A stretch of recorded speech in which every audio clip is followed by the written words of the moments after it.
I know thy works, and tribulation, and poverty, but thou art rich. Welcome to the Black Excellence and Abundance channel. Some people has called this channel a racist channel. That is far from the truth. What we are is a channel that is committed to uplifting Black people and Black accomplishments. That is not racist. That is simply uplifting our own. We find that there are far too many outlets that do not highlight the accomplishments of Black people, but they do emphasize everything negative about us.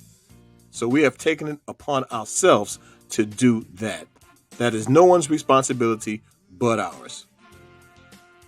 And the video that we're going to present today is we're going to highlight some of the people that we know who are not Black, but who were definitely committed to the struggle. Some of them, in fact, even gave their lives. Like when you have places like Chinatown, we don't think that's racist at all to have a community direct committed to serving the Chinese, where all the businesses are Chinese and all the people are Chinese, and in fact, it's called Chinatown. We don't think that's racist. We think that's smart. You have places like Little Italy, where the businesses are Italian. And we say to them, hey, more power to you. You have the Jewish community and the yeshiva schools, where all the students are Jewish. And okay, that's fine. That's okay. Jews should look out for their people. And we know that no matter what we say, people are going to draw their conclusions anyway, and that's fine. But we just want to make it clear our stance on race. John Brown, born May 9th, 1800, died December 2nd, 1859, was an American abolitionist leader.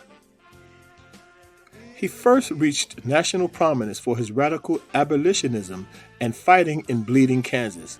He was eventually captured and executed for a failed incitement of a slave rebellion at Harper's Ferry. This rebellion took place prior to the Civil War. Brown believed he was an instrument of God, and he was raised up to strike the death blow to American slavery. He hated slavery. Let me repeat that. He hated the institution of slavery. John Brown was a white man who gave his life fighting for the freedom of Black people. Michael Swarner, Andrew Goodman, and James Chaney, known as Goodman, Swarner, and Chaney, were killed by a Ku Klux Klan mob near Meridian, Mississippi. The three young civil rights workers were working to register Black voters in Mississippi, thus inspiring the ire of the local Klan. The deaths of Swarner and Goodman, white Northerners and members of the Congress of Racial Equality, caused a national outrage. Michael Swarner and Andrew Goodman were white men who gave their lives so that Black people would have the right to vote. This terrible act of cowardness took place in 1964. Another group of whites who fought for the cause were the Quakers in Germantown, now a suburb of Philadelphia. They made the first recorded protest against slavery in 1688. The Quaker campaign to end slavery can be traced back to the late 1600s, and many played a pivotal role in the Underground Railroad. In 1776, Quakers were prohibited from owning slaves, and 14 years later, they petitioned the U.S. Congress for the abolition of slavery. One of the primary Quaker beliefs is that all human beings are equal and worthy of respect. The fight for human rights has also extended to many other areas of society. In the early days, Quaker views towards women was really progressive, and by the 19th century, many Quakers were active in the movement for women's rights as well. We do want to point out that many Quakers did in fact own slaves, but for much of the 18th century, the focus was on eliminating slavery within the Quaker community. This was eventually achieved in 1774. Many individuals, many white individuals, helped to change those opinions. We also want to point out the abolitionists and the beginning of the abolitionist movement. Beginning with isolated individual critics of slavery, anti-slavery rhetoric gained momentum in the mid-18th century as colonial Quakers questioned the relationship between Christianity and slaveholding. Now we know that is a direct contradiction, but I also believe in giving credit where credit is due. Because during the Revolutionary era, elite white men organized societies in opposition to the slave trade. Early activists believed the abolition of the international slave trade would in time lead to the abolition of slavery.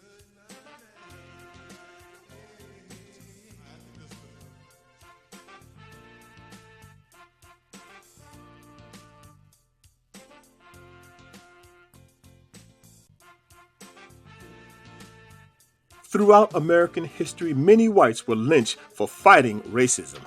Yes, folks, many whites were lynched for helping blacks or being anti-lynching. According to David Barton's exclusively well-documented book, Setting the Record Straight, American history is black and white. The original targets of the KKK was Republicans, both black and white. The cowards in the KKK terrorized both black and white Americans not to vote for the Republican ticket during that time. And we know what they call white people who are sympathetic or white people who help black people. They call them the N lovers. And this video is dedicated to those white people who helped in the struggle. Yes, we've seen you and we see you. And again, we're just making an observation. We know that many people in this world have different races in their own family. They have black people, white people, Asian people, all different races in one family. And we certainly do love our family. And it doesn't matter. You could be black and not like a family member, or not like someone of the same race, or white, etc.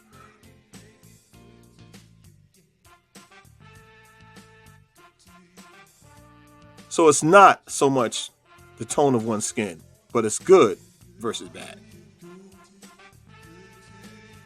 And we know that people are going to say what they're going to say anyway, and that's fine. We're not here to change your opinion. So on this channel, we want to make it clear that we have love for all people. We absolutely hate racism, but we continue to lift our people up. And that is not a knock on anyone. Black love does not equal white hate. The Black Excellence and Abundance channel, where black history is every day. Thanks for watching. Please like, comment, share, and subscribe. And as always, remember, thou art rich.